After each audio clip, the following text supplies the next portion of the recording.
누구나 언젠간 맞이하게 되는 죽음. 그러나 막상 나에게 닥칠 죽음에 대해선 애써 생각하지 않으려는 사람들. 그 죽음이라는 무거운 주제를 가지고 삶에 대한 고찰과 소중함을 이야기하는 웹툰이 있습니다. 여기 영화배우 류승범을 닮은 신이 있습니다. 그리고 누군가가 다가오며 지금 이곳에 대해 신에게 물어보는데요. 그러더니 다가온 남자에게 죽었다라고 말을 합니다. 그러곤 가는 게 심심한데 너희의 이야기나 한번 듣자라는 명대사와 함께 웹툰은 시작됩니다. 기절에 섞인 한 남성. 눈앞에 이상한 괴물의 형태가 보입니다. 그건 사실 몸을 외계인으로 변신한 신이었죠. 그리고 방금 전에 너를 떠올리라고 하는데요. 사실 이 남성은 사고로 인해 목숨을 잃어 삶도 죽음도 아닌 어느 경계선에 오게 된 것이었고, 복잡한 심정을 가진 남자에게 신은 몸을 바꿔가며 신은 맞지만 예수도 부처도 아니라고 말을 합니다. 그리고 이 남자는 차라리 잘 됐다고 말을 하죠. 그러더니 신이 당신의 아내, 지금까지 셋신만 세 번째라고 말을 해주는데 이에 감동을 먹더니 아내에게 아무것도 못해준 것에 서러워하는데요.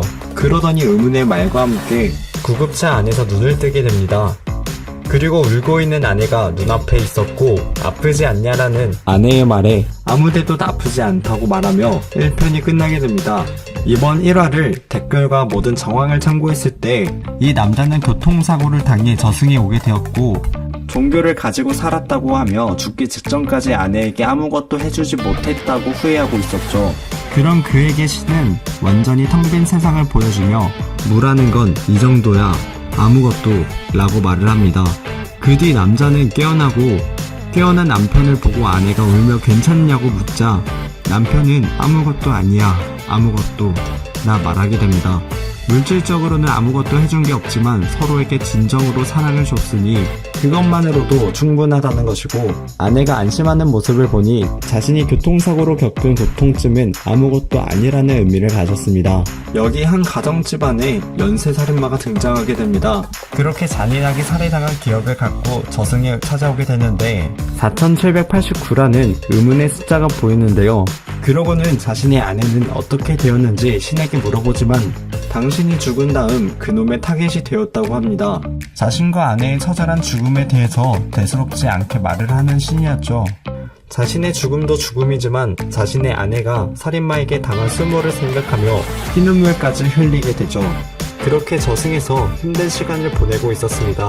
그러면서 살인마는 어떻게 되었는지 물어보았고, 살아있다는 신의 한마디, 그 이후에 신도 별거 없다며 자신의 현 모습과 신을 한탄하는 모습입니다.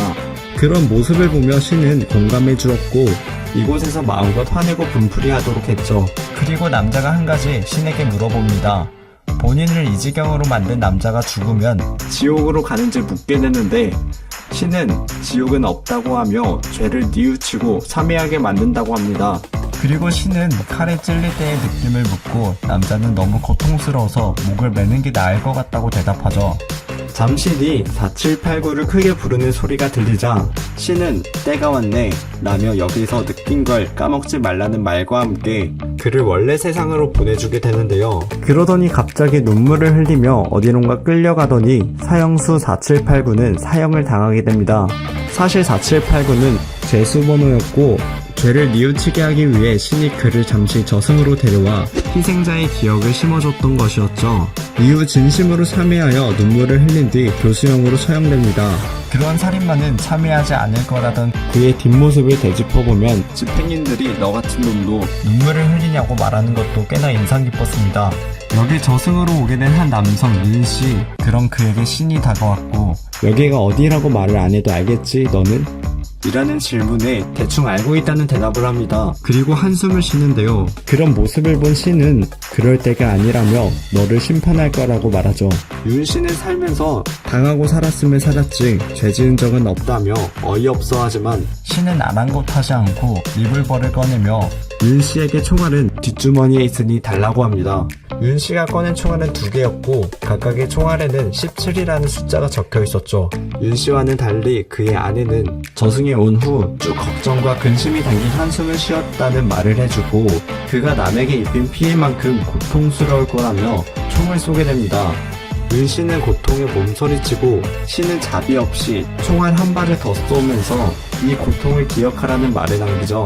이후 그 남자는 다행히 살아나고 일터에서 점심을 먹기 전 무심코 가족 사진을 꺼내보게 됐는데 거기엔 윤 씨와 두 아들이 찍혀 있었습니다. 이번 화를 분석해보았을 때 윤 씨가 총알에 맞아 느낀 고통은 그의 죽음으로 인해 17살 쌍둥이 아들들이 느낄 괴로움이었던 것이었고 한숨을 쉬었던 건 자살을 했기 때문에 안도했던 것이었죠. 저승에 오게 된 한 노인이라 그런지 신에게 존댓말을 듣습니다. 지금까지 이곳에 왔었던 이들과는 달리 후회 없이 지난날을 회상하며 신이 안내해준 곳으로 가게 됩니다. 신은 생각이 다 정리되면 저 문을 통해 나가면 된다고 알려주고 노인을 혼자 두고 떠났는데 혼자 없이 살았고 행복했다던 노인은 왠지 신을 뒤로하자 홀로 한숨을 쉬게 됩니다. 그러면서 어찌 생각이 그리 쉽게 정리되리요 라는 말을 남기게 되죠. 그리고 여기 역시나 노인이라 그런지 존댓말을 듣는 할머니가 계십니다. 전편의 할아버지와는 달리 혼자서 자식 뒷바라지나 하면서 쭉 불행하게 살았다고 한탄하지만 그래도 진실한 사랑을 했었다며 후회는 없다는 표정을 짓죠. 이후 신은 할아버지 때와 마찬가지로 할머니의 곁을 떠나며 생각이 정리되면 저 문으로 들어가라고 말하고 문을 통과하면 다시 남편을 볼 수 있냐는 할머니의 말을 부정하며 통과하는 순간 과거의 기억을 모두 잊고 환생할 것이라고 말합니다. 할머니는 섭섭해하며 지팡이를 짚고 걸어가지만 힘도 드는 데다 아쉬움이 남아 차마 떠나지 못하고 주저앉게 됩니다. 영감, 당신은 이곳에서 무슨 생각을 하였소? 아쉽지는 않았수? 라고 독백하는데 그때 전편에 나왔던 할아버지가 나타나 할머니를 업고 가게 됩니다. 이번 화를 분석해보았을 때 전편의 할아버지는 이번 편 할머니의 남편이었던 것이고 할아버지는 차마 할머니를 잊지 못해 12년간 그 자리에서 한결같이 기다렸던 것이었죠. 못다한 이야기를 주고받으며 함께 떠나는 그들의 모습이 젊은 시절의 모습으로 그려지는 것도 의미심장했습니다. 여담으로 4화는 연재 10회가 채 되기도 전에 죽음에 관하여 에피소드 중 가장 많은 사람들이 참여한 45,000여 명이 별점을 줬고 역시 연재 10회가 채 되기도 전에 이 4화 하나의 에피소드만으로 17,000개의 댓글이 달려 신작급 치고는 상당한 대박을 친 에피소드였습니다. 오자마자 계속해서 콜록거리는 윤준영. 이후 신과 만나고 자신이 죽었냐고 묻자 신은 거의 죽기 직전의 아슬아슬한 상태라고 말합니다. 마음을 추스린 후 바빠서 청춘 같은 건 없이 힘들게 생활했다며 하고 싶은 건 많았지만 형평상 할 수 없었다고 얘기하죠. 그러자 신이 꿈이 뭐였는지 묻자 그는 글을 쓰는 것이 꿈이었지만 먹고 살기도 바빠서 그럴 시간이 없었다며 자기에게 좀 더 여유를 주지 그랬냐고 따지게 되죠. 신은 시간도 남이 만들어주지 않는다고 얘기하고 갑작스럽게 겉보다 너 지금 나이가 몇인데 자꾸 아까부터 늙은이처럼 얘기해? 라고 묻습니다. 윤준영이 제가 지금 내가 서른이 넘었던가? 라면서 자기 나이를 기억하는 데 집중하는 동안 신은 슬쩍 들어 윤준영 머리 위에 놓고 가위질을 하는 듯한 송짝을 보이게 되죠. 그러자 현실에서 윤준영이 목을 매달았던 밧줄이 끊어지게 되죠. 이번 화를 분석해보았을 때 윤준영은 밧줄에 목을 매 자살을 시도하는 와중 사후세계에 발을 들이게 된 것이며 그가 계속 콜록대던 것도 목을 매달았기 때문에 기도가 막혀서 그랬던 것이었습니다. 그 후 현실에서 막노동을 하면서 시간이 남는 대로 틈틈이 문학 공부를 하는 모습을 보이게 되죠.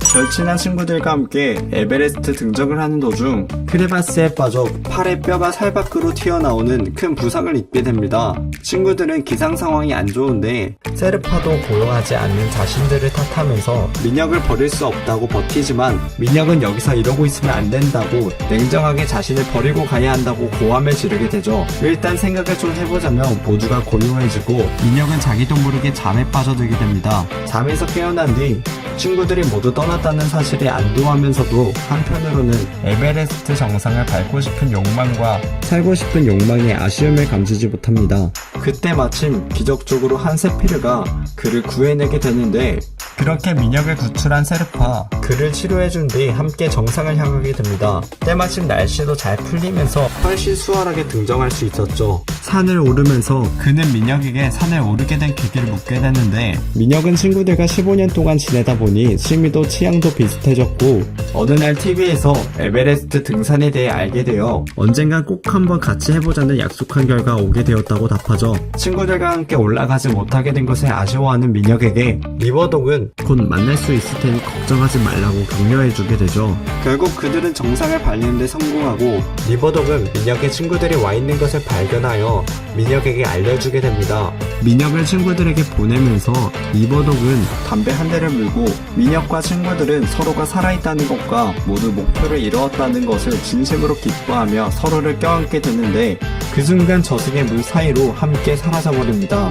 그들의 뒷모습을 지켜보고 리버독은 천천히 뒤돌아서는데, 사실 그 정체는 바로 신. 이후 에베레스트를 오르는 또 다른 등산객들에 의해 전발이 드러나게 됩니다. 사실 친구들은 끝내 민혁을 떠나지 못했고 그들은 모두 그 자리에서 동사하고 말았습니다. 그들 5명의 시체는 에베레스트를 오르다가 결국 실패한 여러 사람들의 시체와 마찬가지로 등산객들의 이정표가 되었고, 5명이 함께 죽었다는 점 때문에 그들의 시체는 베스트 프렌즈라는 이름으로 불리게 되었습니다. 이번 화를 보았을 때 민혁과 그 친구들이 결국 정상에서 만난 건 사실 신이 인정을 베풀어 마지막으로 보여준 일종의 환상 같은 것이었죠. 그리고 참고로 리버독은 영어로 풀이해보았을 때 도그를 반대로 하면 갓이라는 떡밥이 존재했습니다. 직장 생활에서 뭔가 쌓인 게 많은 듯한 남성, 술 취해서 주정 부리면서 길을 걷다가 도로에 고양이를 보고 괜히 성질을 부리며 도로로 뛰쳐나오다가 그 길을 달려가던 차 앞에 끼어들어 버립니다. 차 불빛과 놀란 운전자의 얼굴이 그가 마지막으로 본 것이었고, 저승에서 정신을 차리지만 여전히 부정적인 태도를 보이며 운전자와 만나자 저주할 거라면서 온갖 악담을 퍼붓게 되는데요. 후회를 남기지 말라고 불렀다는 신의 말에도 아랑곳하지 않고 꼬장을 부리다가 결국 신의 말에 저지당하며 신으로부터 기꺼이 기회를 줬는데 깨닫지 못한다고 목소리만 높이면 이기는 거냐는 호된 일침을 듣게 됩니다. 그리고 여기 갑자기 도로로 끼어든 주정뱅이 때문에 사고를 낸 운전자, 나이는 상당히 젊은 것 같습니다. 자신이 죽었다는 얘기를 듣고 겨우 인생의 빛이 든 참인데 삶을 마감했다는 사실에 서글퍼하며 주정뱅이가 그녀를 탓하며 폭언을 퍼붓는데도 그저 눈물만 흘립니다. 저 문을 통과하면 아무것도 남지 않는다는 신의 말을 듣고 조용히 문 너머로 사라지게 되죠. 여자 운전자가 문을 통과하고 신이 주정뱅이에게 일침을 날린 뒤 주정뱅이는 깨어나게 되는데, 운전자는 주정뱅이를 피하기 위해 핸들을 급히 틀었다가 전봇대에 들이받고 죽어버리고 말았고, 주정뱅이는 덕분에 죽지 않았던 것이었죠. 결국 주정뱅이는 순전히 자기 때문에 멀쩡한 사람이 죽었는데 괜히 오해해서 그 사람을 닥달한 것이었고, 뒤늦게 진실을 깨닫자 그는 충격 때문에 자동차 근처에 털썩 주저앉아 죄송합니다 라는 말만 반복하게 됩니다. 유서를 남기고 한강에 투신한 인물 사마의 윤씨와 마찬가지로 서울세계에 도착한 뒤 신의 리볼버에 심판받게 됩니다. 윤씨에 비해 훨씬 많은 총알을 맞았지만 괴로워하면서도 자신의 죄는 이보다 훨씬 크다며 죗값을 치르기 위해선 더 고통받아야 한다고 생각합니다. 그래서 계속 새로운 삶을 거절하며 환생하려 들지 않는데, 그의 결단을 기다리는 신을 앞에 두고 노인은 자신의 인생에 대해 얘기하기 시작합니다. 공부에 재능이 있던 아들을 뒀음에도 불구하고 형편 때문에 등록금을 대줄 수 없어 죄책감 때문에 오히려 화를 내며 아들의 공부를 못하게 하고 일이나 하라며 닥달했었던 아빠. 결국 아들은 견디지 못해 도망가 버렸다고 자신은 아들의 삶을 망친 죗값을 치러야 한다며 한탄합니다. 자기를 지옥에 보내달라고 애원하지만 신은 아무 말 없이 가버립니다. 그렇게 그는 저승에서 1년이라는 세월 동안 무료하게 아무것도 없는 곳에서, 아무것도 없는 강에서 낚시질을 하며 시간을 보내죠. 신이 그를 지옥에 보내기만을 기다리면서 세월이 흐르며 머리가 자라고 수염도 길어지지만 그의 생각은 도무지 바뀌질 않았고 매일매일 후회하지 않는 날이 없었습니다. 1년째 되는 날 신이 찾아와 이제 새 삶을 찾으러 가자고 말을 하는데, 노인은 언제나처럼 이대로는 못 간다며 거절하지만 편히 갈 수는 없죠. 당연히 지옥에 오셨던 걸 환영합니다. 저의 벌은 여기까지입니다. 라는 말을 남기고 노인은 혼수 상태에서 깨어나게 됩니다. 자신을 찾아온 아들의 모습을 보게 되는데 결국 아들이 자기를 떠나긴 했지만 아버지를 잊지는 못했다는 것을 깨닫고 자신이 이 정도 후회하며 고통받았으면 괜찮을 거라고 생각하고 이번에야말로 편히 눈을 감게 됩니다. 그동안의 여러 등장인물들과 마찬가지로 저승이 와서 자신의 죽음을 인정하지 못하고 신을 붙들고 늘어지며 한탄하는 청년. 제발 한 번만 더 기회를 달라고 애걸하지만 신은 기회를 주면 어쩔 거냐고 지금껏 살아온 삶은 현실이 아니었냐며 묻죠. 살면서 수많은 기회가 있었지만 그가 깨닫지 못하고 인생을 낭비했을 뿐이라고 그래도 신이라면 어떻게든 해줄 수 있지 않겠냐라는 식으로 애원하지만 신은 제 아무리 신이라도 누굴 살리고 그럴 수는 없다며 자긴 누구에게나 동등하다고 답합니다. 그래도 아쉬움을 접지 못하는 청년을 보고 신은 난 가끔 답답해 라며 이야기를 시작하죠. 그는 세상에서 하루에 약 30만 명 가까이 되는 사람이 새로 태어나고 또 죽어가는데 사실은 언제나 곁에 있는 죽음을 사람들은 덜어는 너무 멀리 있는 것으로 덜어는 너무 가까이 있는 것으로 착각하고 있다고 말을 합니다. 두렵거나 생각조차 하기 싫은 주제일 수 있지만 죽음은 항상 곁에 있는 현실이라는 것을 생각하지 않으면 청년처럼 막상 죽음과 마주했을 때 후회하게 된다는 것이 신의 지론. 후회하지 않으려면 이걸 알고 있어야 한다고 얘기해줍니다. 신이 이야기를 마치자 청년은 신이 혹시 자기를 다시 살려주지는 않을까라는 기대감에 자기는 이제 어떻게 되는 거냐고 묻습니다. 그러나 신은 응? 어떻게 되냐니? 이미 어떻게 되었잖아? 라고 말하며 그 순간 청년의 등 뒤에 문이 열립니다. 계속해서 살아가면서 알아야 하는 것을 얘기하고 그동안 죽음에 관하여 해서 기적처럼 살아남은 사람들이 많이 나왔기 때문에 또 신이 기회를 주겠구나 라고 생각한 여러 독자들의 뒤통수를 제대로 때린 셈이었죠. 반전이 없다는 게 반전. 이 연출 덕분에 이 편의 주제인 죽음은 언제나 가까이 있다. 그러니까 후회하지 않는 삶을 살아야 한다를 좀 더 표면적으로 강조하는 효과가 생겼습니다. 댓글에는 마침 올라온 때가 수능 전날이라 그 점을 염두에 두고 읽어야 한다는 드립이 올라오기도 했죠. 남편과 함께 알콩달콩 살고 있는 주부. 처음으로 같이 본 영화가 TV에서 재방송하는 것을 남편과 함께 보며 추억에 잠겨있다가 갑자기 초인종이 울립니다. 한밤중에 매너도 없이 누가 찾아오냐며 그냥 무시하자고 했지만 남편은 기어이 문을 열어주러 가고 그동안 아내는 영화에 열중하는데 갑자기 뭔가 찔리는 소리가 나고 무엇인가 넘어지는 듯한 큰 소리가 납니다. 뒤를 돌아보니 남편은 살인범에게 살해당해 있었고 정황상 그녀도 곧 살해당할 것 같았는데 기억을 되짚어보며 대체 왜 자기들을 살해했을까 하고 오열하게 되죠. 그녀를 보며 신은 정말 무자비하지?